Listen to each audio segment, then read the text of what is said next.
damos por inicio a esa charla. La charla se llama Manejo Inicial del Paciente VIH. Es la segunda charla del ciclo de formación del cuidados y tratamiento al paciente VIH positivo. ¿Sí? Esta charla está a cargo de la doctora Cristaldo Macarena. La doctora Cristaldo Macarena, ella es doctora docente acá en la Universidad Nacional de Itapúa como ayudante de cátedra en la cátedra de clínica médica, es infectóloga y nos trajo una charla que nos va a aportar muchísimo conocimiento, doctora. Está disponible para vos. Bueno, muy buenas tardes, gracias por la invitación. Vamos a hacer un poco más amena este día sábado de tarde, así que muchísimas gracias por su participación el día de hoy. Voy a empezar a compartir pantalla.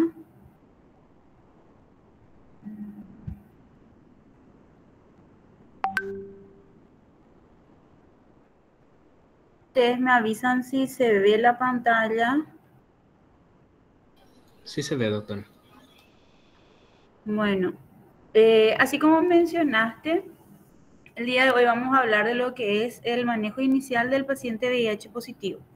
Tenemos que tener en cuenta de que un paciente VIH positivo nos puede llegar de distintas maneras al consultorio o el paciente puede acceder a nuestro servicio o a nuestra consulta de distintas maneras. El día de hoy yo les traigo 3 casos de 3 pacientes distintos que llegaron a mí de 3 maneras diferentes, ¿sí? Entonces, este es, digamos, un caso del año pasado, creería que es. El primer caso clínico es una mujer de 24 años de edad, es una estudiante universitaria, no es conocida portadora de patología de base, que durante una feria de la salud en su facultad se realiza de forma rutinaria un test rápido que en ese momento resulta positivo ese resultado. Entonces ella desesperada acude al servicio, intenta comunicarse con nosotros y bueno, y nosotros nos manejamos de acuerdo a lo que es este consenso, este protocolo. Este es nuestro manual de manejo de un paciente VIH positivo. Entonces, de acuerdo a este manual, nosotros actuamos de la siguiente manera.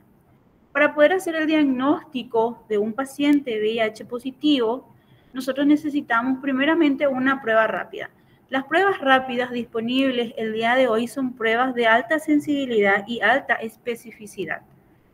Estas pruebas, para poder hacerle al paciente, tienen que ser de características diferentes, ¿sí? Entonces, esta paciente... Doctora. Sí. Perdón que te interrumpa. ¿Empezaste a presentar? Sí, ya. Porque quedó en la primera diapositiva. Ah, ya. Esperando. A ver. Ahí se ve. Ahora sí se ve. Ahora me avisan si cambia o no cambia. Sí, cambia. Cambia. Bueno, este es, así como le estaba comentando, es nuestro manual que nosotros utilizamos el día de hoy como para la evaluación, la atención de un paciente VIH positivo y nos basamos en esto. Entonces, estas formas de diagnóstico fueron cambiando desde lo que fue los inicios de la epidemia de VIH-Sida hasta lo que es el día de hoy. Y gracias a la evolución de las pruebas rápidas, hoy por hoy podemos tener el diagnóstico más rápido con la certeza de la confirmación de estas enfermedades. Entonces, esta paciente, ¿qué es lo que se hizo? Su primera prueba rápida fue la prueba que se hizo dentro de su facultad, en donde, si miramos nuestro algoritmo, vemos que ella ya tiene una primera prueba rápida positiva. Ella acude al servicio y dentro del acude al hospital y dentro del hospital se le realiza una segunda prueba rápida y ya se le toma muestra para una carga viral y para un CD4, que es lo que nos va a ayudar a ver el estadio inmunológico de la paciente. Entonces, todo eso ya se hace en la primera consulta de la paciente en el servicio. Esa segunda prueba rápida de esta paciente también resultó positiva. Al resultar positiva esta segunda prueba rápida, entonces ya se le hace de esa misma muestra lo que sería una carga viral plasmática para VIH, y si nuestra carga viral plasmática es mayor a 1000, se confirma la enfermedad. Ahora, en el caso de ella, la carga viral plasmática fue mayor a 5000, entonces nosotros ya directamente con una primera, una segunda y una carga viral positiva, entonces nosotros ya confirmamos la enfermedad. Ahora, ¿qué pasa si nuestra carga viral va hasta 999 copias?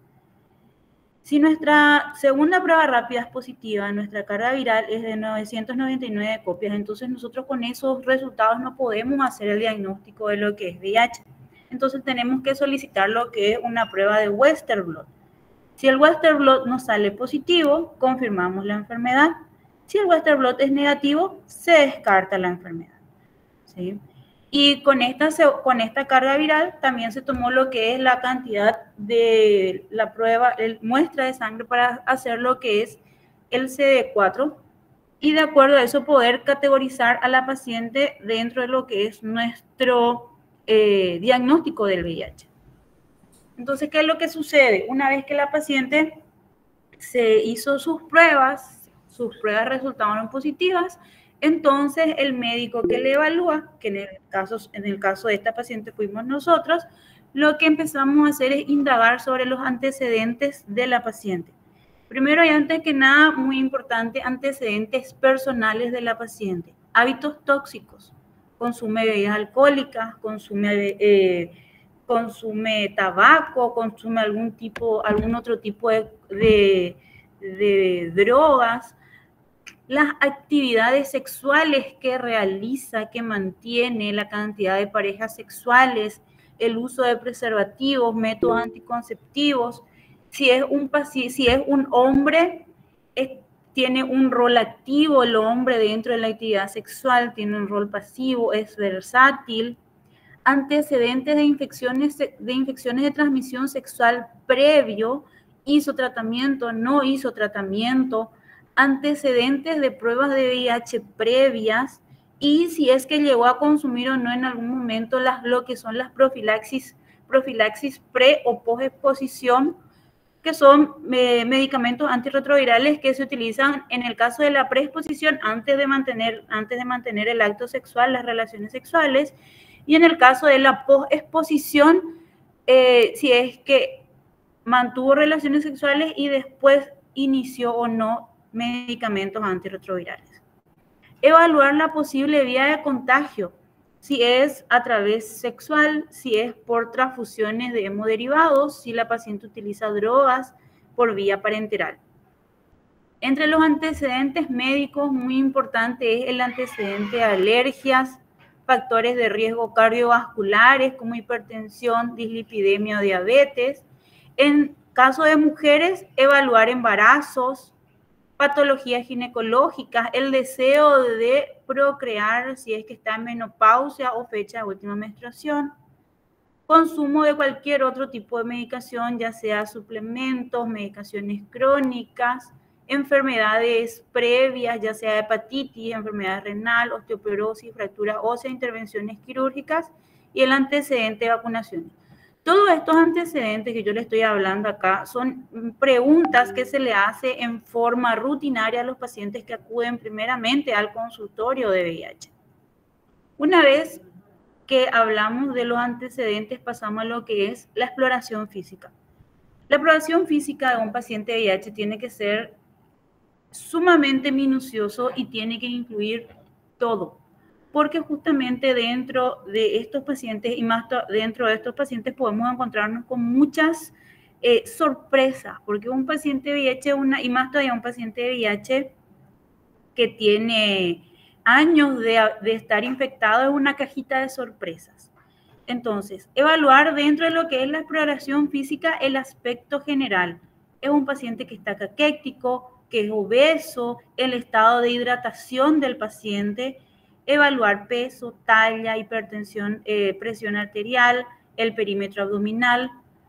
Evaluar orofaringe, buscando qué cosa, candidiasis oral, leucoplasia vellosa, lesiones del sarcoma de Kaposi a nivel oral y la salud bucodental. Buscar adenopatías, siempre, lugares, tamaños, la forma en la que está distribuida, qué características tienen estas adenopatías. Lesiones cutáneas, buscar si es que hay alguna dermatitis seborreica, buscar las placas del sarcoma de Kaposi a nivel de la piel. Las infecciones fúngicas pueden estar presentes o no, un exantema, el estado general de la piel, las lesiones en manos y las lesiones en las uñas.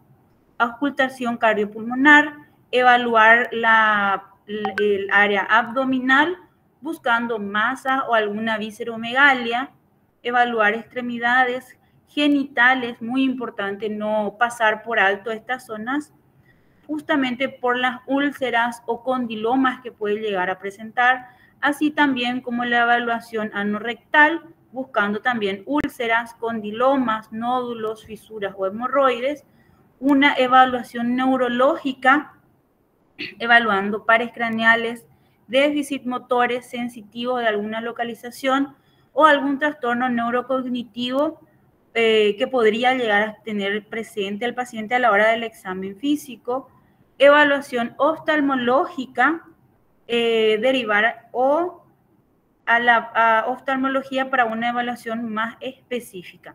Entonces, todo esto incluye la evaluación de lo que es la exploración física de nuestros pacientes. Entonces, una vez que hablamos con la paciente, ya le hicimos la anamnesis, hicimos nuestra exploración física, tenemos que hacer nuestra evaluación de los contactos, ¿sí? Parejas sexuales. Comentarle al paciente, bueno, si vos tenés una pareja sexual activa en este momento, sugerirle de que esa paciente tiene que comentarle de su diagnóstico nuevo a su pareja sexual, justamente para poder hacer el diagnóstico temprano de esta enfermedad. Y si es que no tiene o tiene más de una pareja sexual, que les comente a todas sus parejas sexuales para que estas otras personas también puedan llegar al servicio. Realizar lo que es la carga viral del virus del VIH. La carga viral para el VIH se realiza durante toda la enfermedad, especialmente al inicio o cuando se cambia la medicación antirretroviral. Se recomienda que a los 2 meses de haber iniciado o haber cambiado el medicamento, se haga un control de carga viral en donde esto tiene que estar en descenso o inclusive, dependiendo de la carga viral de la paciente, se puede llegar a negativizar ya a los 2 meses de haber iniciado la terapia antirretroviral. Cuando estamos hablando de un paciente que ya está en tratamiento y que tiene una carga viral indetectable, la carga viral para el virus del VIH se hace una vez cada 6 meses o una vez al año. Tenemos que hacer el control de linfocitos T CD4, que dependiendo de la cantidad de linfocitos T, se puede hacer cada 6 meses en forma anual, cada 2 años o cuando tenemos alguna infección oportunista o menos de 200 de CD4, entonces se hace cada 3 meses. Cuando estamos hablando de estudios genotípicos de resistencia o la HLA-B 5701, esto ya va a depender del tipo de medicamentos que vamos a iniciar al paciente.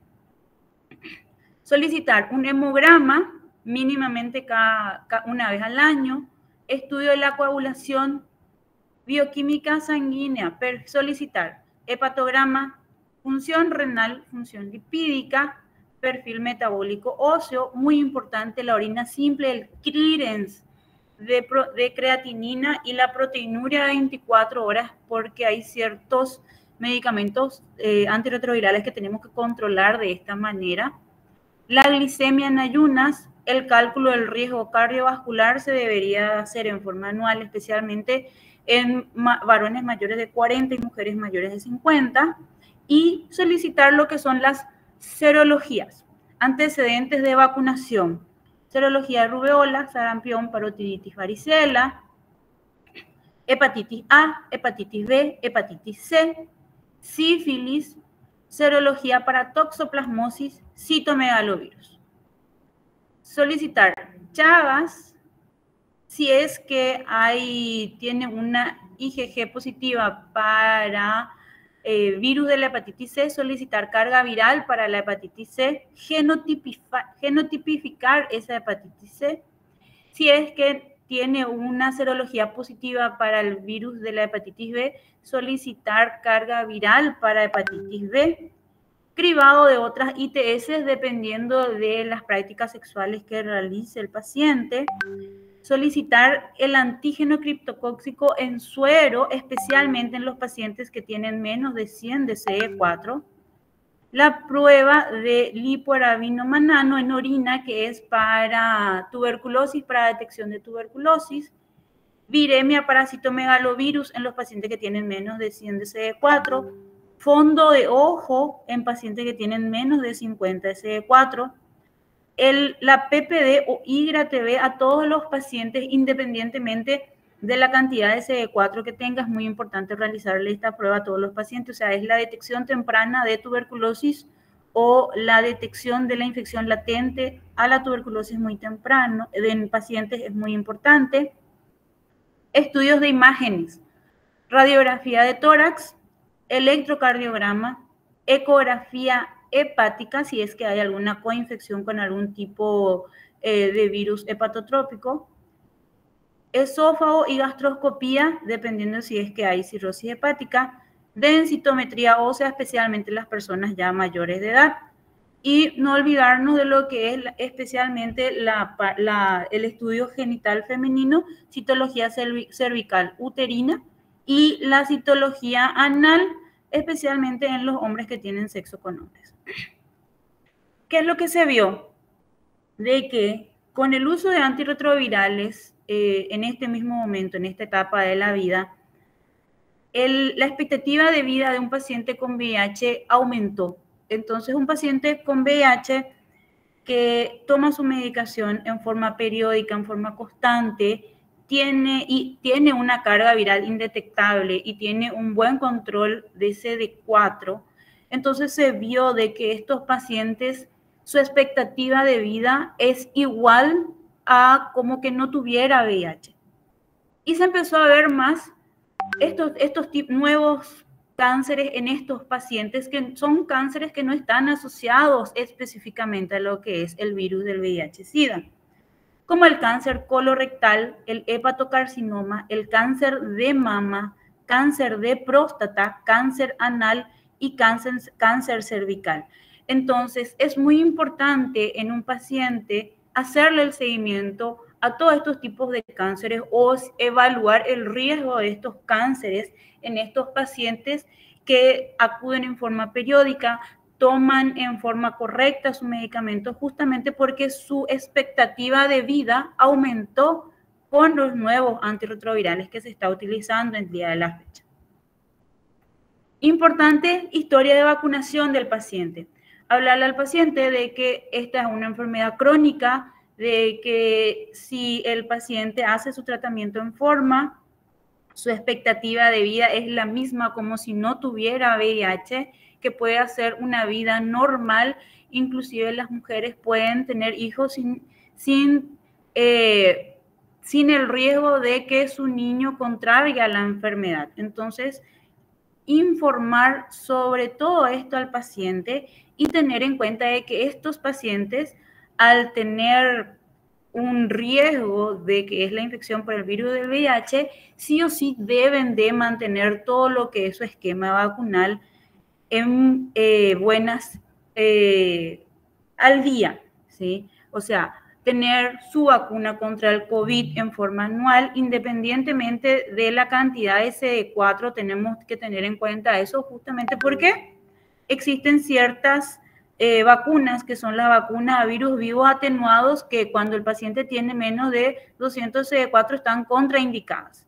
Pero cuando el paciente tiene más de 200 de CD4, estas vacunas se pueden aplicar sin ningún inconveniente. Entonces, Evaluar los antecedentes vacunales del paciente. ¿La paciente tiene su vacuna contra el COVID-19? Sí tiene, bueno, dosis anual. ¿Tiene su vacuna contra la influenza? Dosis anual. ¿Tiene la vacuna antineumocóxica? ¿Tiene? No tiene. Si tiene, bueno, ver qué vacuna antineumo tiene para poder hacer su segunda dosis con la que le faltaría. Evaluar tétanos, difteria y pertusis, muy importante. Evaluar vacuna contra meningos, que se necesita 2 dosis. Hepatitis A, si el paciente tiene no podemos no mencionar de que para la aplicación de la vacuna contra la hepatitis A tenemos que evaluar la serología. Si tiene una IgG negativa para hepatitis A, entonces el paciente debe de recibir la vacuna contra la hepatitis A. Lo mismo hepatitis B. Si el paciente nunca se aplicó vacuna contra la hepatitis B, especialmente en los hombres que tienen sexo con hombres, entonces sugerir que se aplique esta vacuna, que es la vacuna contra la hepatitis B, que son 3 dosis. Vacuna anti-hemófilo influenzae, vacuna contra el papiloma humano en las mujeres, la zóster inactivada, que es la Shingrix, y lo que había mencionado con respecto a que el paciente tenga más de 200 de CD4, fiebre amarilla, que es dosis única, la vacuna contra el dengue sí está contraindicada independientemente de la cantidad de CD4 que tenga, la vacuna contra la varicela y la vacuna contra el sarampión, papera y rubéola, que se aplica solamente en pacientes que tienen más de 200 de CD4. Entonces, una vez que nosotros hablamos con la paciente, indagamos sobre sus antecedentes sexuales, sobre sus anamnesis, indagamos sobre las patologías previas que pudo haber llegado a tener. Una vez que le hicimos todo el examen físico, entramos en lo que es el tratamiento antirretroviral. El tratamiento antirretroviral el día de hoy es un esquema de tratamiento que se combinan diferentes tipos de medicamentos en un solo comprimido, justamente para facilitar el consumo de esta medicación. ¿Y cuál es el objetivo de este tratamiento? Y justamente es esto, aumentar la expectativa de vida de las personas con VIH. ¿Y por qué? Justamente al aumentar la expectativa, al consumir los medicamentos antirretrovirales, aumenta la cantidad de las células TCD4, aumenta el sistema inmunológico, entonces disminuye la posibilidad de adquirir o de presentar algún tipo de infecciones oportunistas. Porque tenemos que saber de que el virus del VIH en sí no es una enfermedad que mata. Las infecciones oportunistas son las que acarrean la muerte, son las que pueden llevarle al paciente a que al óbito. Entonces, aumentamos la expectativa de vida en los pacientes que están en tratamiento antirretroviral. Reducimos la morbilidad y mejora la calidad de vida. ¿Por qué se ve? Justamente porque el paciente empieza a cuidarse, se le explica al paciente de que a pesar de que tenga el virus del VIH, también puede adquirir otro tipo de enfermedades, también puede llegar a presentar o desarrollar otras enfermedades como hipertensión arterial, dislipidemia, diabetes. Entonces, al hablar al paciente sobre estas enfermedades crónicas, también el paciente es como que ya empieza a cuidarse más en ese sentido. Se previenen nuevas infecciones cortando la cadena de transmisión, y claro, porque un paciente que consume medicación antirretroviral consume en forma, tiene una carga viral indetectable, entonces de esa manera se corta la transmisión de enfermedad de un paciente al otro. Entonces, esa es la forma en la que se intenta llegar a los objetivos para evitar el contagio en un futuro, diría yo, ya no tan lejano. Y prevenir la aparición de mutaciones de resistencia. ¿Por qué? Y porque el virus del VIH es un virus que se multiplica mucho en un periodo de tiempo muy corto. Y al ser un retrovirus, entonces lo que hace es, al intentar multiplicarse, pueden saltar ciertos codones durante la multiplicación del virus dentro de la célula, y de esta manera se generan virus mutantes que pueden llegar a ser resistentes a ciertos tipos de medicación antirretroviral. Entonces, estos son los objetivos del por qué es muy importante iniciar el tratamiento antirretroviral lo más pronto posible una vez adquirida la enfermedad. Entonces, con estos datos que nosotros fuimos adquiriendo durante esa primera consulta, nosotros tenemos que estadificar a la paciente. ¿Y cómo vamos a estadificar a la paciente? Y tenemos dos tipos de estadificaciones.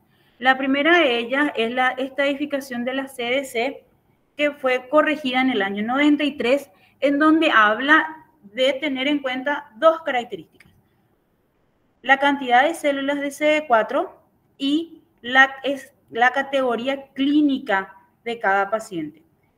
Y tener en cuenta de que los casos definitorios del SIDA son los que tienen menos de 200 de CD4, independientemente de qué categoría clínica sea, ya sea A, B o C, y todas las categorías clínicas de la C, independientemente de la cantidad de células TCD4 que tenga, ya sea mayor a 500, entre 200 y 499 o menos de 200 de CD4. Viendo estas categorías clínicas, nosotros vamos a evaluar al paciente. Bueno, el paciente está en una categoría A cuando el paciente es asintomático o no tiene adenopatías generalizadas, o estamos ante una infección aguda por el virus del VIH. Entonces, estas dos son las situaciones en las que nuestro paciente es categoría A, que si tiene más de 500 de CD4, es un SIDA A1. Si tiene entre 200 a 499, es un A2. Y si tiene menos de 200, es un A3. Entonces, en este caso, ya tenemos el diagnóstico de SIDA. Ahora, si según nuestra categoría B, el paciente tiene diarrea de más de un mes de evolución, pérdida de peso de menos del 10% de lo habitual, zóster, candidiasis orofaringea, una PTI, cáncer cervical tipo 1 o 2, neuropatía periférica, una leucoplaquia oral, angiomatosis basilar o una candidiasis vulvovaginal persistente, también. Si tiene alguna de esas categorías, alguna de esas enfermedades o alguna de esas características, dependiendo de la cantidad de CD4, vamos a estadificar en B1, B2 o B3. Y nuestra categoría C ya son todas enfermedades marcadoras, ya son todas infecciones oportunistas, enfermedades marcadoras de SIDA, que independientemente de la cantidad de CD4 que tengan, son pacientes que entran dentro de esta categoría. Y esas enfermedades pueden ser tuberculosis, cualquier localización, encefalitis por toxoplasma, sarcoma de Kaposi, neumopatía por neumocitis girovesi, criptococosis extrapulmonar, linfoma primario del cerebro, una leucoencefalopatía multifocal progresiva, un síndrome de consunción o síndrome de Wasting, una encefalopatía por VIH, herpes simple crónico, infección por Mycobacterium avium complex, cistoporidiasis, el linfoma de Burkitt, isosporidiasis de más de un mes, linfoma inmunoblástico, candidiasis en bronquios, tráquea, pulmones o esófago, sepsis por salmonela recurrente, infección por citomegalovirus, neumonía bacteriana recurrente o cáncer cervical invasivo. Entonces, todas estas enfermedades son enfermedades oportunistas, son enfermedades marcadoras de lo que es el SIDA. Entonces, independientemente de que el paciente tenga tuberculosis y tiene más de 500 CD4, el paciente es un estadio SIDA C1. Es un estadio SIDA C2 si tiene menos de 500. Es un estadio SIDA C3 si tiene menos de 200 células de CD4. Entonces, eso es lo que tenemos nuestro criterio clínico y laboratorial. Ahora, en el 2006, la OMS creó exclusivamente lo que son los criterios clínicos, sin tener en cuenta la cantidad de linfocitos TCD4. Y nos dio 4 estadios clínicos. El estadio clínico 1, es el paciente asintomático. Puede tener una linfadenopatía persistente generalizada. El estadio clínico 2 es el paciente que tiene una pérdida moderada de peso, menos del 10%, puede tener infecciones bacterianas recurrentes del tracto respiratorio alto, un zóster, queilitis angular, ulceraciones orales, erupción de pápula pruriginosa, puede tener dermatitis seborreica, lesión cutánea que afecta a áreas pilosas. El estadio clínico 3 es una pérdida severa de peso, ya más del 10% de lo habitual, una diarrea crónica no explicada de más de un mes de duración, candidiasis oral o una leucoplasia biliosa oral. Y el estadio 4, que ya tiene un síndrome de adelgazamiento por VIH, neumonía por neumocistis girovesis, infección por herpes simple crónica de más de un mes de duración o una infección por herpes simple a nivel visceral, candidiasis esofágica, una tuberculosis extrapulmonar, sarcoma de Kaposi, una enfermedad por citomegalovirus de localización distinta al hígado, vaso o ganglios linfáticos, toxoplasmosis del sistema nervioso central, una encefalopatía por VIH, leishmaniasis, alguna cardiomiopatía asociada al VIH, criptococosis pulmonar, infección diseminada por micobacterias no tuberculosas, la leucoencefalopatía multifocal progresiva, criptosporidiosis o una diarrea de más de un mes de duración, isosporidiasis crónica, bacteremia recurrente por Salmonella notifi, alguna micosis diseminada como la coccidioidomicosis o la histoplasmosis, un linfoma cerebral primario no Hodgkin u otro tumor sólido asociado con el VIH, algún carcinoma cervical invasivo o alguna nefropatía asociada al VIH. Entonces, según la OMS del 2006, estas son nuestras enfermedades marcadoras de un estadio 4 de la enfermedad. Entonces, si nosotros hacemos la unión de lo que es la clasificación de la CDC del 93 con la OMS desde 2003, podemos distinguir la enfermedad en 4 tipos de enfermedades. Una enfermedad inicial, una enfermedad temprana, moderada y avanzada. ¿Y en qué consiste? Bueno, entonces la enfermedad inicial es el periodo en el que el paciente se infecta y aparece la seroconversión. Entonces, puede tener como no puede tener manifestaciones clínicas. Estamos hablando de una clasificación A de la CDC y una clasificación 1 de la OMS. Una enfermedad temprana es el periodo en el que el paciente está asintomático, pero puede haber ganglios generalizados en forma persistente. Entonces, según la OMS, los estadios 1 y 2.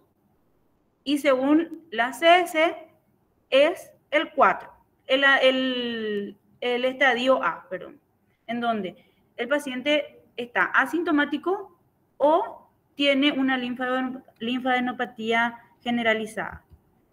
La enfermedad moderada ya empieza a haber enfermedades relacionadas con el SIDA, infecciones oportunistas menores, digamos, que no son enfermedades marcadoras.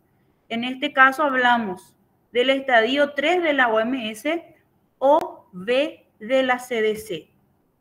Y ya la enfermedad avanzada comprende las infecciones oportunistas mayores, la demencia o encefalopatía subaguda, los tumores, el síndrome de Watson. Entonces son ya enfermedades con infecciones oportunistas, enfermedades marcadoras de lo que es el VIH-Sida, entonces hablamos del estadio 4 de la OMS y el estadio C de la CDC. Entonces, ¿cómo manejamos nuestras medicaciones antirretroviral en las personas con infecciones oportunistas y en personas que tienen algún tipo de cánceres? Tenemos que tener en cuenta de que existen pacientes que van a llegar con diagnóstico temprano, con diagnóstico durante la fase, digamos, intermedia, en una fase, y van a llegar en fases avanzadas de la enfermedad del VIH. Entonces tenemos que tener en cuenta en qué momento de la enfermedad estamos para poder solicitar ciertas cosas más. Entonces, Cuando no hay una terapia efectiva para la infección oportunista, entonces, ¿en qué situaciones nosotros vamos a ver? Pacientes con enfermedad avanzada, pacientes que tienen enfermedades marcadoras como la criptosporidiasis, la microsporidiasis o la leucoencefalopatía multifocal progresiva. Estas enfermedades no tienen un tratamiento específico contra estas patologías. El tratamiento de estas enfermedades es el uso de medicación antirretroviral. Entonces, aumenta el sistema inmunológico, mejoran los síntomas de estas enfermedades. Nuestro segundo grupo de personas en riesgo son las personas que pueden llegar a presentar algún síndrome de respuesta inflamatoria intensa, que es el riesgo de SIRI, y quienes son y se ven específicamente con ciertos tipos de enfermedades como son la tuberculosis pulmonar, la tuberculosis meningia y la criptococosis meningia. Entonces, cuando estamos ante la sospecha diagnóstica de alguna de estas enfermedades, tenemos que tener muy en cuenta de que lo más importante acá es tratar esta enfermedad oportunista primariamente y después tratar la enfermedad por el VIH-Sida. ¿Y por qué? Y justamente por el riesgo que tiene el paciente de que al mejorar el sistema inmunológico empeore la enfermedad. Porque hay una intensa descarga, una intensa respuesta inmunológica a estos pacientes que pueden empeorar el cuadro inicial de la enfermedad oportunista correspondiente. Después tenemos ciertas enfermedades, como es el caso del sarcoma de Kaposi. El sarcoma de Kaposi en sí es una enfermedad marcadora de VIH-Sida que en los casos de leve a moderado, el tratamiento para el sarcoma de Kaposi es la medicación antirretroviral. Entonces, en este tipo de situaciones no tenemos que perder tiempo. Si ya estamos hablando de lesiones de sarcoma de Kaposi grave, entonces si aparte de la medicación antirretroviral necesitamos hacer algún otro tipo de quimioterapia con forma endovenosa, ya dependiendo de cada situación en particular. Pero esta es otra de las enfermedades en la que el inicio rápido de la terapia va a ayudar a que mejore la cantidad de lesiones cutáneas que puede llegar a tener el paciente. No podemos no mencionar los que son los controladores de élite. Existen ciertos grupos de personas que son VIH positivos, pero que están sin tratamiento antirretroviral y tienen una carga viral plasmática indetectable. Entonces, a este tipo de pacientes lo que se hace es, primeramente se habla con el paciente y se le comenta cuál es la situación, de que el paciente puede contagiar, pero el paciente tiene una carga viral indetectable. Al tener esta carga viral indetectable, entonces se le puede dar la opción de no hacer un tratamiento, pero ¿qué es lo que se vio? De que en estos tipos de pacientes existen esa inflamación que genera el virus del VIH, es lo que puede llevar a que el sistema inmunológico envejezca. Entonces, aparte de la multiplicación viral por el virus del VIH, el paciente también tiene un sistema inmunológico avejentado, tiene una inmunosenescencia.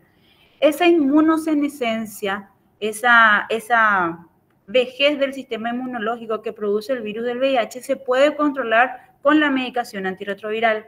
Entonces, en estos pacientes que son controladores de élite, se le puede ofrecer la medicación antirretroviral justamente para evitar esa inmunosenescencia.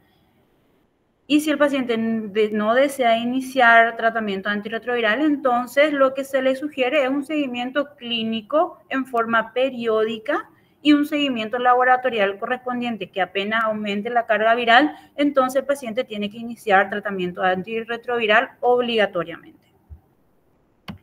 Y con respecto a las neoplasias, el diagnóstico de cáncer no tiene que retrasar el inicio de la terapia antirretroviral en ningún solo paciente. Entonces, son dos patologías distintas, son dos patologías que necesitan tratamiento, son dos patologías que hacen que el sistema inmunológico se deprima.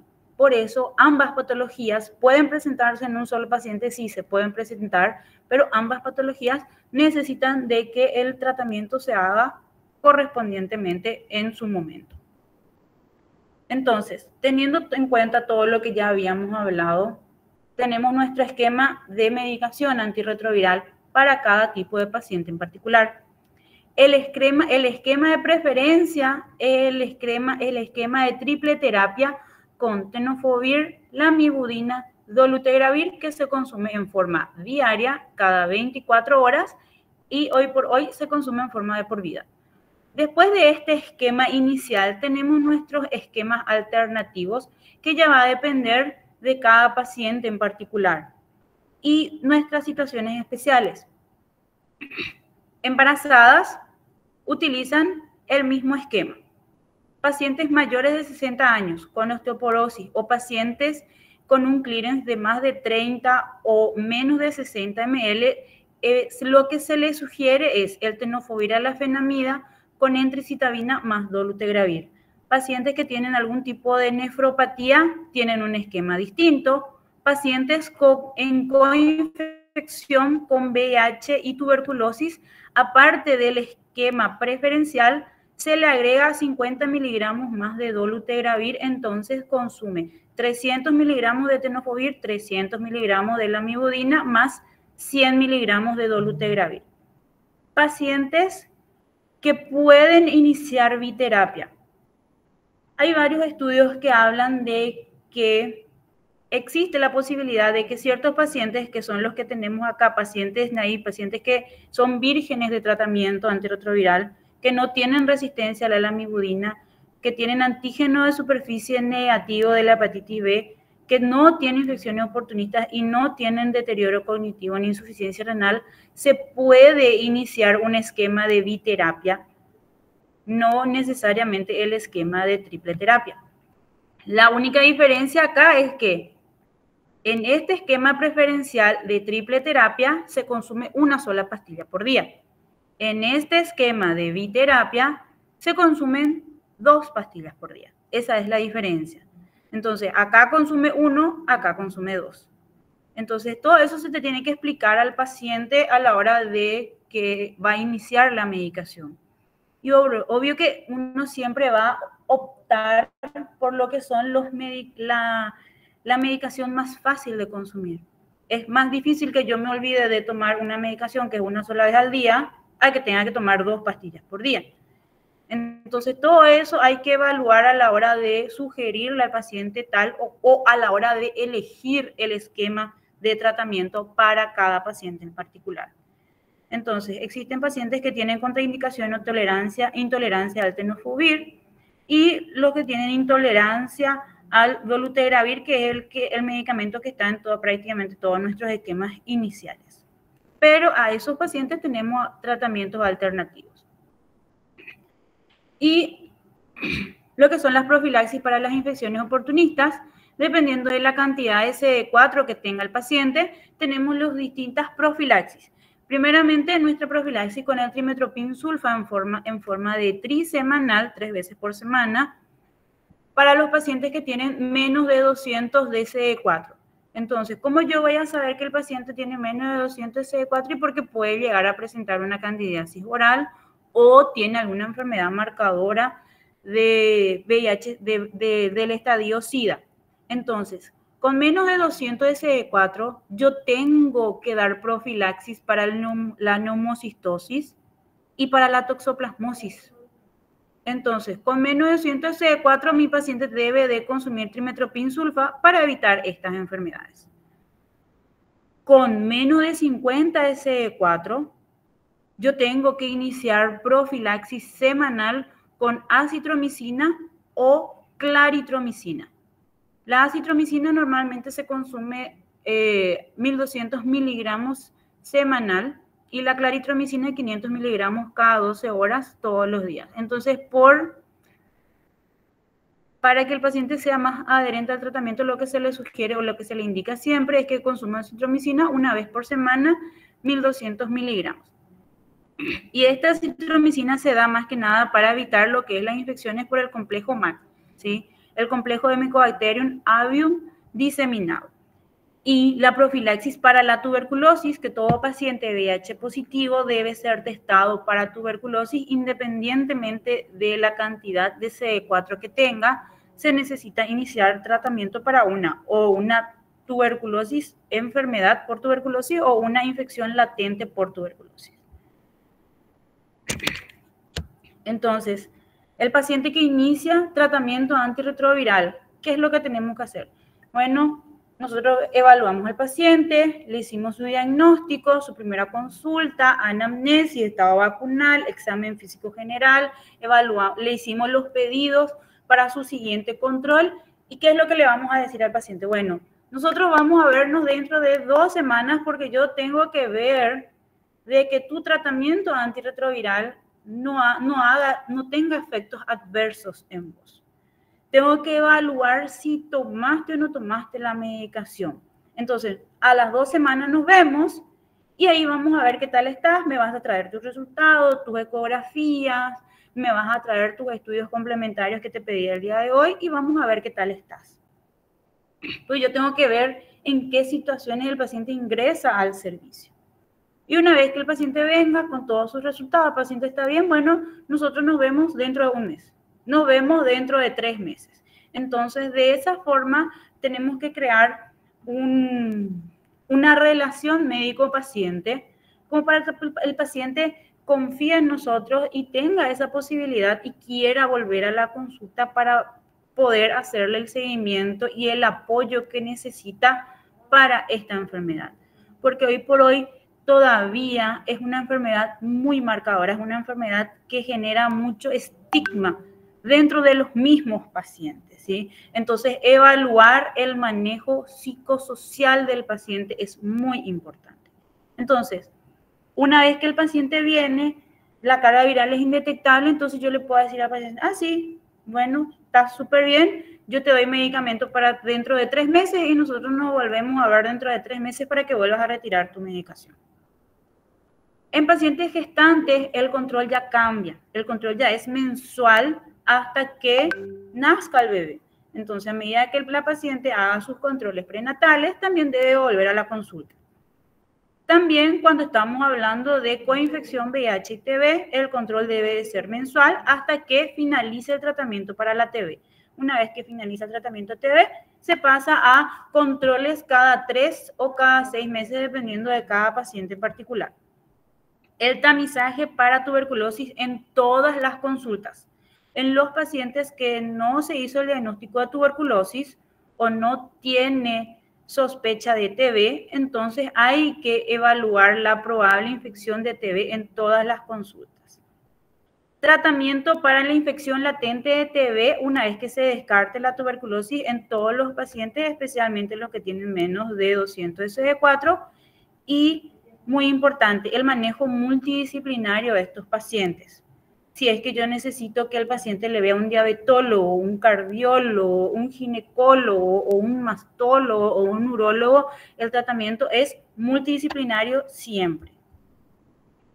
Bueno, entonces, esa es la forma en la que se le evalúa a un paciente en una primera consulta, ¿sí? Todo eso es lo que hacemos nosotros dentro del programa a la hora de tener un paciente nuevo y a la hora de hacerle el seguimiento a todos nuestros pacientes, porque ya les hablé de cada cuánto hay que controlar la carga viral, cada cuánto hay que controlar el CD4, de qué serologías yo necesito controlar y con qué frecuencia yo necesito de controlarle a estos pacientes. Ahora, me gustaría presentarle, no sé si hay alguna duda con respecto a este primer manejo de los pacientes en esta consulta, o si no, seguimos.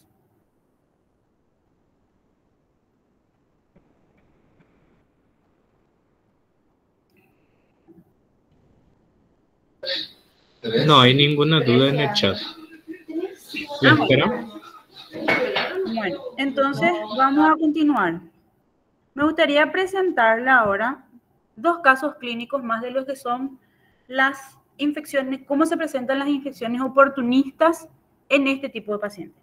Este es un caso clínico que presenté en el año 2013, re viejo ya, en el Congreso de la SONLAMI, de la Sociedad Latinoamericana de Medicina Interna. Entonces, un paciente con toxoplasmosis gástrica y VIH.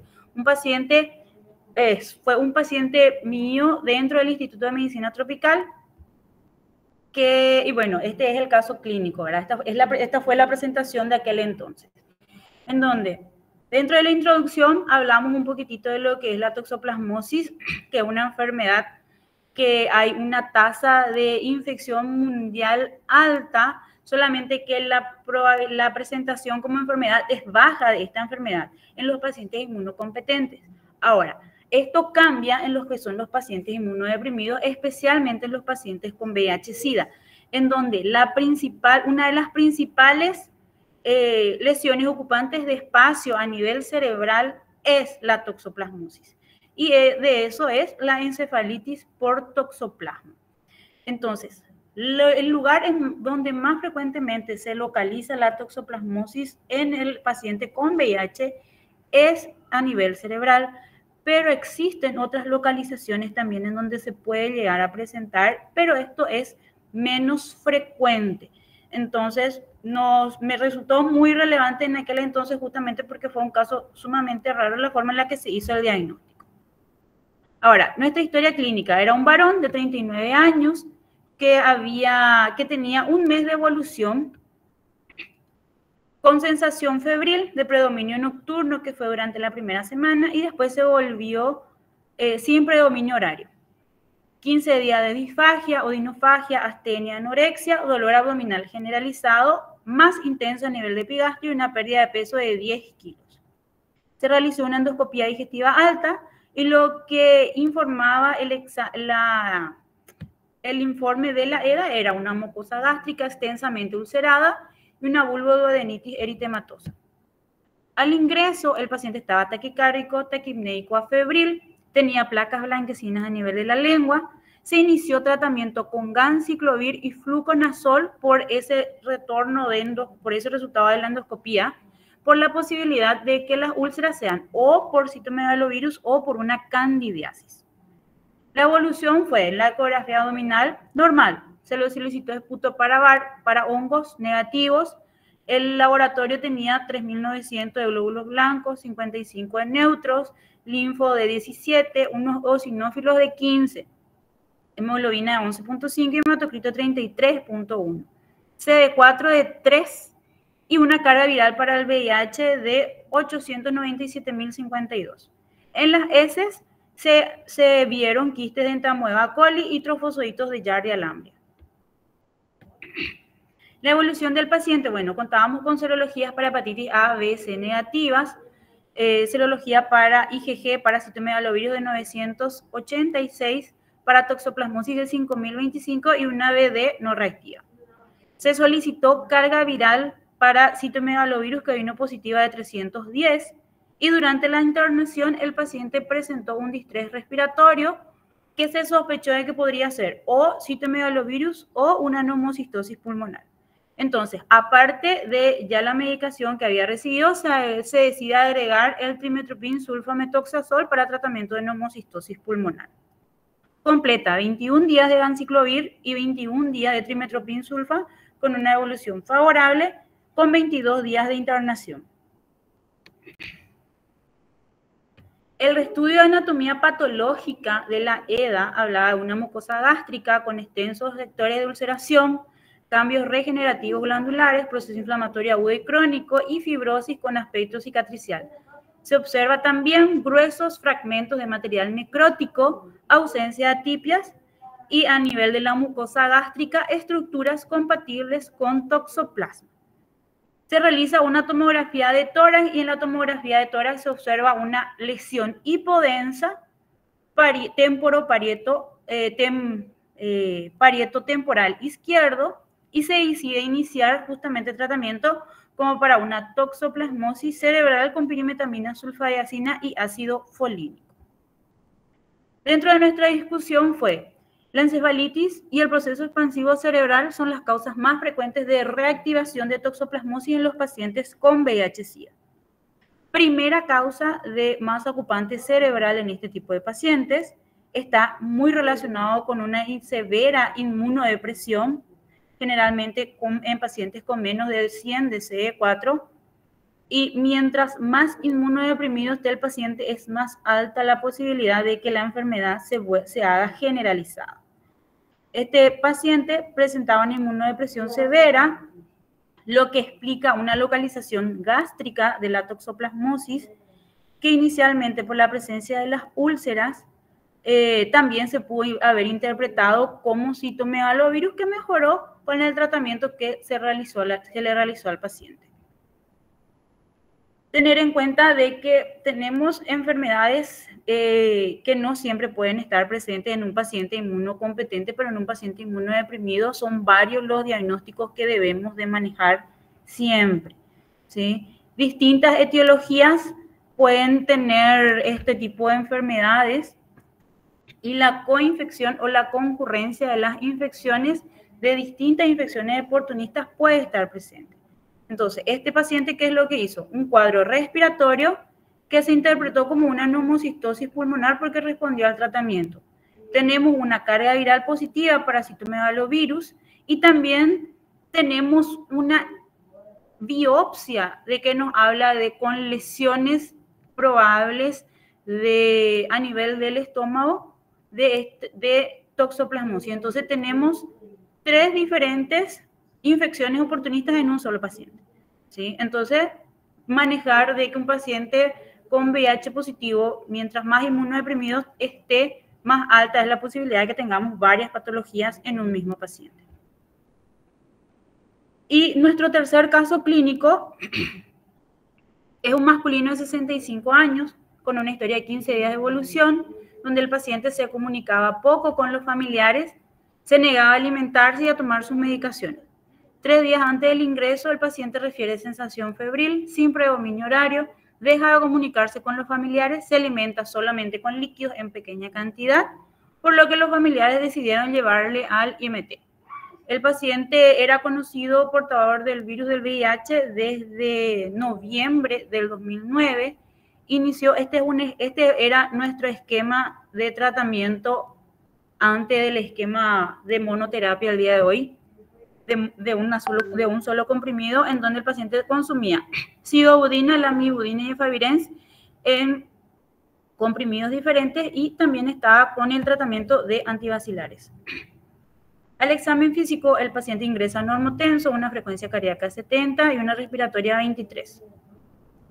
Con febrícula. Lo positivo a nivel de cuello, una tumoración fluctuante en la región cervical derecha que drena espontáneamente, secreción purulenta. Aparato respiratorio, murmullos vesiculares rudos, no se auscultan rales, y un soplo sistólico mitral a nivel cardiovascular, y en el sistema nervioso central un Glasgow 12 de 15. Verbal 3, motora 4 y óptica 5. Los reflejos osteotendinosos disminuidos y una rigidez de nuca positiva. La evolución en sala. Bueno, en el primer día del paciente estar internado, se hace el drenaje y se envía la secreción a cultivo, a frotis y cultivo, con el retorno de nocardia. En su tercer día de internación, el paciente presenta episodios convulsivos. En el 9º día de internación hay una depresión del Glasgow. El paciente se intuba, que posteriormente es extubado por una buena mecánica respiratoria. En el día 10 de internación hay una mejoría del Glasgow, posterior a la administración del manitol. En el día 12 de internación, el paciente presenta un nuevo episodio convulsivo con un paro cardiorrespiratorio, del cual no se tiene una buena respuesta, y el paciente fallece. Y la fecha y hora de la muerte fue el 26 de abril del 2010 a las 8 de la mañana. Entonces, para que tengan en cuenta, puse más que nada las fechas acá, tanto del óbito como del inicio de la medicación antirretroviral, para que vean de que de noviembre del 2010 a abril del 2011 tenemos solamente unos 6 meses de tratamiento de este tipo de paciente. O sea, un paciente que estaba recientemente diagnosticado. ¿Qué es lo que habla? A este paciente fue autopsia, se le hizo la autopsia al paciente justamente por la evolución que tuvo, y la autopsia habla que al examen externo era de raza morena, tipo nativo. A nivel del sistema, en el cuello se ve la lesión sobrelevada que drena espontáneamente secreción purulenta. A nivel cerebral, las múltiples lesiones de contenido verdoso y aspecto purulento. Cerebelo prácticamente normal, meninges normal. Los hallazgos histológicos. A nivel del cerebro se observan abscesos cerebrales múltiples, más de 10 intraparenquimatosos e intraventriculares, una meningitis aguda difusa. A nivel de pulmón, parénquima pulmonar con infiltrado inflamatorio agudo y crónico, extenso, edema, hemorragia y áreas de atelectasia. Se nota además áreas calcificadas numerosas, células gigantes tipo Langhans, el hígado con infiltrado inflamatorio crónico, intestino delgado con también infiltrado inflamatorio crónico granulomatoso, vaso con un infiltrado linfoplasmocitario, a nivel del surco balano prepucial un condiloma acuminado y a nivel de la válvula cardíaca una endocarditis marántica. Y entre los diagnósticos finales de la autopsia es abscesos cerebrales múltiples, más de 10 intraparenquimatosos e intraventriculares, una meningitis aguda difusa, neumonía lobar extensa, bilateral con numerosas células gigantes tipo Langhans, compatible con tuberculosis pulmonar, focos microscópicos de proceso inflamatorio crónico granulomatoso intramuscular y en subserosa intestinal compatibles con el diagnóstico de tuberculosis intestinal, una endocarditis trombótica no infecciosa marántica y un condiloma acuminado a nivel de pene. Y en las conclusiones, bueno, paciente adulto de 65 años, VIH positivo, con una insuficiencia respiratoria aguda por una bronconeumonía, y el estado de inmunodepresión del paciente fue su condición predisponente para que el paciente tenga una mala evolución. Entonces, cuando estamos hablando de infecciones oportunistas, estamos hablando de pacientes que están inmunodeprimidos. Inmunodeprimidos en el sentido de que tienen una cantidad de linfocitos TCE4 baja. Infecciones oportunistas tenemos muchísimas. Una sola infección oportunista, o sea, el paciente puede tener más de una infección oportunista, así como vieron en los casos clínicos que le había presentado. Dependiendo de la cantidad de linfocitos TCE4, nosotros vamos a ver los distintos tipos de enfermedades, y nosotros tenemos que tener en cuenta de que estas infecciones oportunistas se presentan sobre todo dependiendo de la cantidad de linfocitos TCE4 de estos pacientes. Entonces, cuando hablamos del sistema nervioso central, los más frecuentes suelen ser toxoplasmosis o cripto, menos de 100 TCE4. Ojos, más frecuente, retinitis por citomegalovirus, pacientes con menos de 50 CD4. Candidiasis puede ser oral, puede ser esofágica, puede ser diseminada. Entonces, menos de 500 de CD4 para la oral, menos de 100 de CD4 para la esofágica, menos de 100 de CD4 para la diseminada, y diseminada en tráquea, pulmones, en todos los órganos del cuerpo. Pulmonar, tuberculosis a todos los pacientes independientemente de la cantidad de CD4, coccidioidomicosis menos de 250, neumonías bacterianas a repetición, neumocistosis con menos de 200 CD4, histoplasmosis con menos de 150 y el complejo MAC con menos de 50. Cuando hablamos de la parte tegumentaria, sarcoma de Kaposi, producido por el virus herpes humano tipo 8 en pacientes que tienen menos de 500 de CD4 y una angiomatosis basilar con menos de 50 de CD4.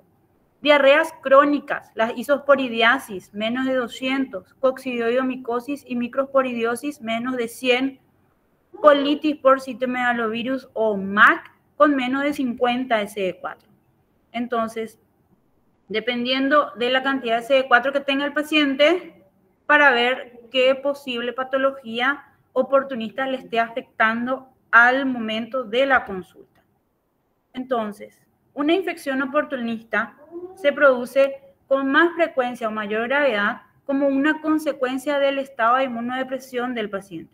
Mientras más severa es la inmunodepresión, más grave va a ser la enfermedad.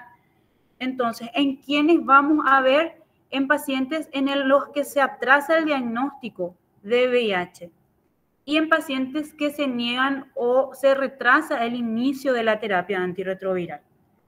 Pacientes que tienen alguna inmunodepresión grave por el fracaso virológico al tratamiento o que el paciente no sea adherente al tratamiento. Son estos pacientes en los que nosotros vamos a ver este tipo de infecciones. Entonces, cuando estamos hablando de infecciones producidas por parásitos, tenemos que tener en cuenta estos 4 parásitos en particular. No vamos a hablar de todas las infecciones oportunistas porque nos va a llevar muchísimo tiempo, pero más que nada vamos a nombrar y forma de diagnóstico y un poquito de tratamiento, solamente eso. Infecciones por parásitos, la toxoplasmosis cerebral, encefalitis por toxoplasma gondii, leishmaniasis, criptoporidiosis y la cistoisosporidiasis. Y aparte, excepto por la toxoplasmosis, creería que tanto la criptoporidiosis y la cistoisosporidiasis tuvimos clases ya la vez pasada, y la leishmaniasis creería que otro colega ya les dio la clase correspondiente. Entonces, cuando hablamos de la toxoplasmosis cerebral o la encefalitis por toxoplasma, estamos hablando exclusivamente del toxoplasma gondii, ¿sí? El toxoplasma gondii, un microorganismo intracelular mundialmente presente, causa una enfermedad grave en pacientes que tienen un CD4 por debajo de los 200.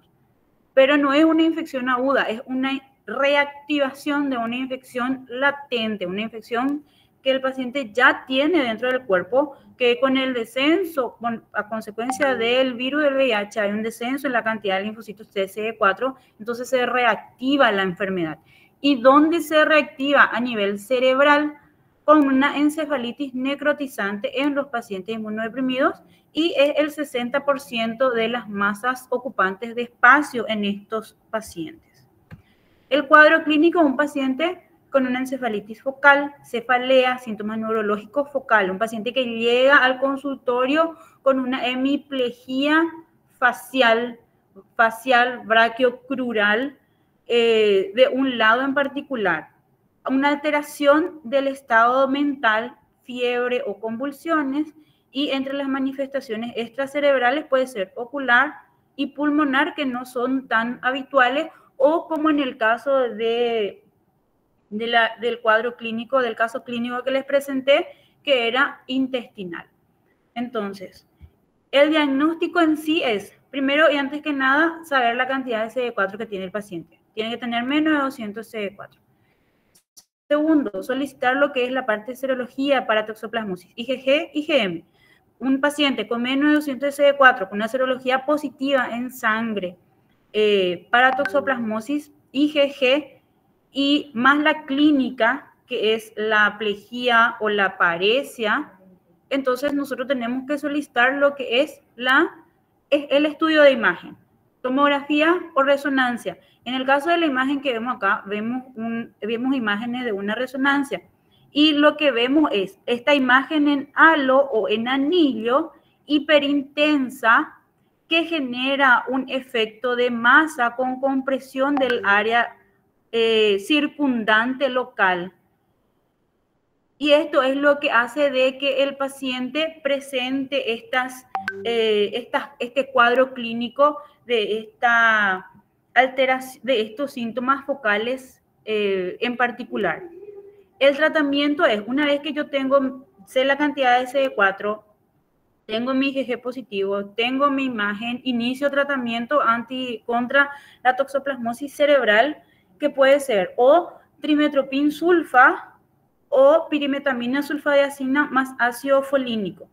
Se ve una buena evolución de la clínica, de esta plejía, de este cuadro clínico, se debe de ver a los 10 a 14 días de haber iniciado el tratamiento con trimetoprim sulfa o con pirimetamina sulfadiazina. Y una vez que se inicia el tratamiento, si es que el paciente no estaba con profilaxis primaria, entonces completa su tratamiento y pasa a lo que es profilaxis secundaria. Y entre los diagnósticos diferenciales acordamos, lesiones de masa ocupante de espacio, ¿sí? Dentro de lo que es dentro de lo que es el cerebro. Diagnósticos diferenciales: linfoma primario del sistema nervioso central, una leucoencefalopatía multifocal progresiva, un probable tuberculoma, lesiones focales del sistema nervioso como Cryptococcus neoformans, Aspergillus, encefalitis por citomegalovirus, encefalitis por herpes simple o un absceso cerebral bacteriano o nocardia. Estos son todos nuestros diagnósticos diferenciales. Leishmaniasis. Bueno, más que nada la leishmaniasis se ve en pacientes con menos de 200 de CD4. Los órganos diana son la médula ósea, hígado, vaso y ganglios linfáticos. Estamos hablando de la leishmaniasis visceral. ¿Y cuál es el problema con esto? De que la presentación no siempre va a ser la misma. Vamos a tener nuestra triada, vamos a tener nuestro cuadro clínico característico, pero mientras más inmunodeprimido esté el paciente, más alta es la posibilidad de que esta infección se vuelva diseminada. Cuadro clínico de leishmaniasis y la triada: fiebre, hepatoespleno, pancitopenia. También puede haber un síndrome constitucional, astenia y pérdida de peso. El diagnóstico es la demostración de que el parásito está en la biopsia, ya sea en la médula, como vemos aquí, o a nivel esplénica. PCR en sangre o en el tejido en particular y RK39. Esa es la forma en la que nosotros vamos a hacer el diagnóstico. Diagnóstico diferencial por el cuadro clínico: tuberculosis diseminada, micobacteriosis atípica, linfoma, angiomatosis basilar, infección diseminada por citomegalo o histoplasmosis. Y nuestro tratamiento: anfotericina B, besoxicolato o la liposomal. Cuando hablamos de infecciones por hongos, no podemos no mencionar 4 hongos en particulares: neumocistosis, criptococosis, candidiasis y la histoplasmosis. La neumocistosis está causada por un germen que es el Pneumocystis jirovesi, que se clasifica como un hongo, pero también tiene ciertas características biológicas con los protozoos. Entonces, es una enfermedad que se transmite a través de la vía aérea, de humano a humano. Puede ocurrir por una adquisición nueva o una reactivación de una infección ya presente. Pacientes con menos de 200 de CD4. El cuadro clínico es tos, generalmente seca, no productiva, subaguda, que progresa a una dificultad respiratoria en forma gradual. Puede haber fiebre, fatiga, dolor de pecho. Hipoxemia es lo principal dentro del análisis de laboratorio, que es grave si esta hipoxemia es de menos de 70 milímetros de mercurio. El diagnóstico: la posibilidad de aislamiento de la neumocistosis, ya sea en el BAL, en el esputo o en el tejido, es muy baja. Entonces, nuestro diagnóstico más que nada es por sospecha clínica del cuadro clínico, análisis de laboratorio con una presión arterial de O2 de menos de 70 y con las imágenes características que se puede ver tanto en la radiografía como en la tomografía como una imagen en vidrio esmerilado. El tratamiento es trimetoprim sulfa, ¿sí? Trimetoprim sulfa que se hace por 21 días y dependiendo de si nuestra presión arterial de oxígeno está por debajo de los 70, al trimetoprim sulfa se le debe de agregar corticoides, prednisona, que también se hace por 21 días. Ahora, la criptococosis es otra enfermedad micótica producida por el Cryptococcus neoformans. Es un hongo encapsulado y el 90% de los casos de criptococosis se ven en pacientes que tienen menos de 100 de CD4. La profilaxis primaria, así como habíamos hablado con el trimetoprim sulfa o con la citromicina, generalmente en estos pacientes no se hace porque no está indicado, pero sí, en los que tienen menos de 100, pero sí lo que se debe de hacer es la pesquisa, es buscar mediante el antígeno de criptococos y en sangre, si es que está presente o no. Si el antígeno de criptococo está presente, entonces sí el paciente tiene que hacer un tratamiento para la enfermedad. O sea, se debe de buscar a nivel meningio, que es donde más frecuentemente produce la infección o produce las manifestaciones clínicas, si es que está presente este antígeno contra el criptococo. El cuadro clínico, meningitis, una meningitis subaguda. Cefalea, fiebre, vómitos en proyectil, se pueden ver convulsiones. El 75% de los pacientes presentan una hipertensión endocraniana, que es la principal causa de mortalidad precoz y secuelas cognitivas en este tipo de pacientes. El diagnóstico es, tenemos que hacer la diferencia entre el paciente está con síntomas o sin síntomas. Si el paciente no tiene síntomas y tiene menos de 200 CD4, hay que solicitar el antígeno de criptococo en sangre, en plasma o suero. Y si es que es positivo, hay que hacer la búsqueda de el cuadro de meningitis en este paciente. Entonces se tiene que solicitar la parte citológica, citoquímica, el látex para cripto, la tinta china y el cultivo para hongos para descartar una infección a nivel del sistema nervioso central. Ahora, en los pacientes que tienen síntomas de meningitis, se tiene que solicitar previo a la punción lumbar, una tomografía simple de cráneo. Si en la tomografía simple de cráneo no hay una imagen que desplace la línea media o no hay una masa ocupante de espacio, entonces se hace una punción lumbar y se hace el análisis del LSR, citológico, citoquímico, el látex para cripto, la tinta china, PCR y cultivo para hongos para descartar la infección del sistema nervioso central. Ahora, teniendo en cuenta de que el paciente con cripto tiene una hipertensión endocraniana, también es muy importante de que estos pacientes a la hora de hacer la punción lumbar se evalúe la presión de apertura del... a la hora de hacer la punción lumbar se evalúe la presión de apertura, porque si es que esto está aumentado, entonces muy probablemente el paciente va a necesitar múltiples punciones lumbares en el transcurso del día para disminuir la hipertensión endocraniana de estos tipos de pacientes. Porque justamente esta hipertensión endocraniana que el paciente presenta es el que le produce la cefalea, y esta cefalea no cede con ningún analgésico. La cefalea cede con las punciones lumbares. Y si es que el paciente necesita varias punciones lumbares durante un día, lo que se sugiere es de que se le coloque un catéter de PICC, un catéter de derivación externa, para que no haya necesidad de hacerle múltiples punciones en el día al paciente. Tenemos que tener en cuenta de que todos estos catéteres durante la punción lumbar hay un riesgo de sobreinfección o posterior infección de ese sitio de punción. Entonces, eso hay que evaluar.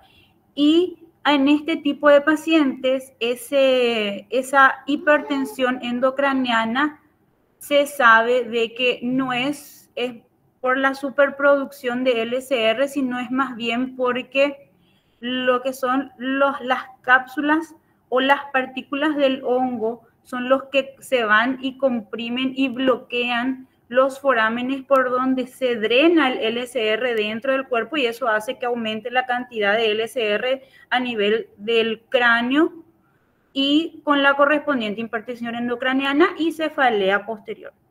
El tratamiento para la criptococosis meningia, para la meningitis por cripto, el tratamiento tiene una fase de inducción, una fase de conducción y una fase de mantenimiento, en donde en la fase de inducción es más que nada con anfotericina B liposomal o anfo B desoxicolato más flujo. Posterior a eso, que se tiene que alcanzar unas 2 a 3 semanas hasta que el cultivo retorne negativo, el cultivo del LSR retorne negativo. Una vez que el cultivo del LSR es negativo, entonces se puede pasar a la fase de conducción de tratamiento, en donde se puede hacer tratamiento vía oral con fluconazol de 400 miligramos día, y después la fase de mantenimiento, que es 200 miligramos día, hasta que el CD4 suba por encima de los 100 miligramos, 100 células por milímetro cúbico. Entre las infecciones virales, mencionar virus herpes simple, tanto tipo 1, tipo 2, varicela zoster, citomegalovirus y el virus JC. Tanto el virus herpes simple tipo 1, tipo 2, varicela zoster y citomegalovirus, todo eso ya se vieron durante las clases, entonces no vamos a hablar de eso, vamos a hablar de lo que es el virus JC. El virus JC es el virus que produce la leucoencefalopatía multifocal progresiva. Es un virus que no tiene tratamiento específico, ¿sí? ¿Qué es lo que se ve? Y justamente en la resonancia lo que vemos es una desmielinización focal con las correspondientes lesiones de la sustancia blanca. En este tipo de paciente, en este tipo de infección, no hay un efecto de masa. Se ve esto, ¿sí? Una lesión hiperintensa a nivel de la resonancia. Lo que presenta es déficit neurológico focal, puede ser insidioso, progresión constante, y las lesiones desmielinizantes pueden afectar a distintas regiones del cuerpo, no necesariamente en una sola, con los déficits específicos que van desde un paciente al otro. Generalmente afecta lóbulos occipitales, como en las hemianopsias, los lóbulos frontales y parietales producen afasia, hemiparesia, déficits hemisensoriales, y los pedúnculos cerebelosos y la sustancia blanca profunda produce dismetría y ataxia. El diagnóstico es, primeramente, sospecha clínica, ¿sí? Paciente que viene con estas características, un CD4 bajo, estudio de imagen que tenemos aquí y la progresión de los déficits neurológicos focales. El diagnóstico, la PCR para JC en el LCR es positiva en hasta el 90% de los pacientes que no reciben terapia antirretroviral. Y el tratamiento en sí es el tratamiento antirretroviral solamente. No hay otro tratamiento específico para este virus. Y no podemos no mencionar la infección por las distintas micobacterias. La infección latente, la tuberculosis en sí, tuberculosis extrapulmonar, meningitis basilar, la tuberculosis ósea y el complejo MAC, Mycobacterium avium. Tener en cuenta de que todo paciente VIH positivo debe ser evaluado para una infección latente, porque el Paraguay es endémico para TB, entonces todo paciente con VIH debe ser evaluado para una probable infección latente por tuberculosis.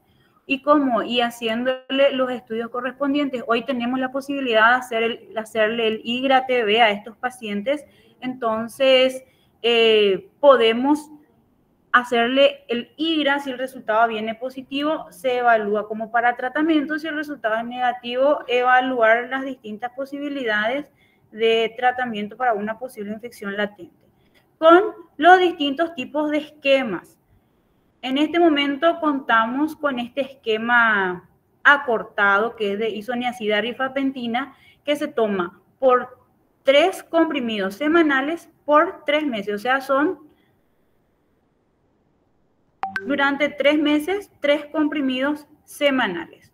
Anteriormente contábamos exclusivamente con lo que es la isoniazida, que sí se hacía un comprimido por día por 6 meses, pero ahora tenemos la ventaja de que podemos acortar tanto en la cantidad de días por semana que se consume de 3 a 6, o sea, de 6 comprimidos de isoniazida a 3 comprimidos de isoniazida rifampicina, en la cantidad de tiempo de tratamiento también, que es de 6 meses con isoniazida a 3 meses con isoniazida y rifampicina. Bueno, si nosotros, el paciente no tiene clínica de TB, entonces, ¿qué es lo que nosotros tenemos que evaluar a la hora de evaluar el paciente con tuberculosis? Paciente VIH, evaluar tuberculosis pulmonar con, primeramente, las manifestaciones clínicas. ¿Cómo hacemos las manifestaciones clínicas? Evaluamos si el paciente tiene tos, expectoración, fiebre, pérdida de peso, sudoración nocturna o contacto con paciente con TB. Si el paciente no tiene nada de esto, entonces es muy difícil que el paciente tenga tuberculosis.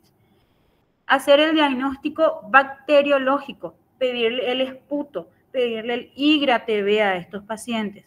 Si estos resultados son negativos, entonces el paciente no tiene tuberculosis o no estuvo en contacto con tuberculosis nunca. Y evaluar el diagnóstico radiológico y otros métodos como tomográficos y diagnóstico de imágenes en este tipo de pacientes, en donde tenemos que tener en cuenta la cantidad de CD4 para evaluar las posibles imágenes que vamos a encontrar en los pacientes. En un paciente que tiene una inmunodeficiencia leve o moderada, el paciente puede tener una cavitación, va a tener los infiltrados más bien en los lóbulos superiores, pueden ser bilaterales, va a haber un derrame pleural y la linfadenopatía intratorácica no es muy frecuente. Pero esto cambia si es que la inmunodepresión es más severa. La cavitación no va a haber. ¿Y por qué? Justamente porque la cavitación es una respuesta del sistema inmunológico a la enfermedad. Si el paciente no tiene sistema inmunológico, no tiene una buena cantidad de CD4, entonces el paciente no va a tener la posibilidad de responder a la enfermedad. Los infiltrados más bien se encuentran en los lóbulos inferiores. Hay infiltrados unilaterales o inclusive puede haber una radiografía normal. El derrame pleural no es frecuente y la linfadenopatía intratorácica sí es frecuente. Entonces, ante la presencia, o sea, nosotros confirmamos la enfermedad, una tuberculosis activa, lo que hay que hacer es iniciar primeramente lo que es el tratamiento antibacilar. Si es que es un esquema, si es que el paciente es sensible a la rifampicina, su tuberculosis, entonces se hace el esquema de TB sensible con isoniazida, rifampicina, etambutol y piracinamida. Tenemos la fase de inducción y la fase de continuación. Ahora, las recomendaciones.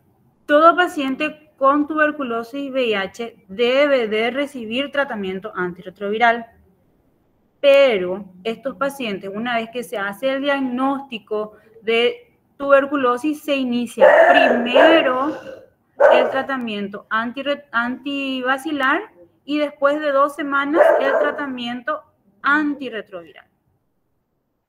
Tener en cuenta la cantidad de linfocitos TCD4 para estos pacientes no necesariamente. Y en el caso de una tuberculosis meningia, el inicio de la terapia antirretroviral inclusive puede llevar hasta 1 mes. Ahora, dependiendo de la cantidad de linfocitos TCD4, si es de menos de 50, se debe iniciar 2 semanas posteriores al inicio de los antibacilares. Y si es más de 50, se debe iniciar 8 semanas después. Tener en cuenta siempre la posibilidad de la presencia de CIRI en estos pacientes, por eso es muy importante hacer primero el diagnóstico, descartar de que no haya una tuberculosis de por medio en un paciente de VIH.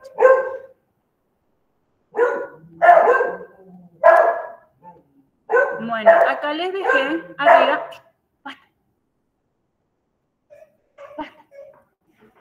Acá arriba les dejé lo que es el link para poder bajar el manual del programa de VIH para que puedan tener y puedan leer si es que puedan o quieran ampliar un poquito más de los conocimientos que yo les acabo de comentar. ¿Alguna pregunta que tengan al respecto?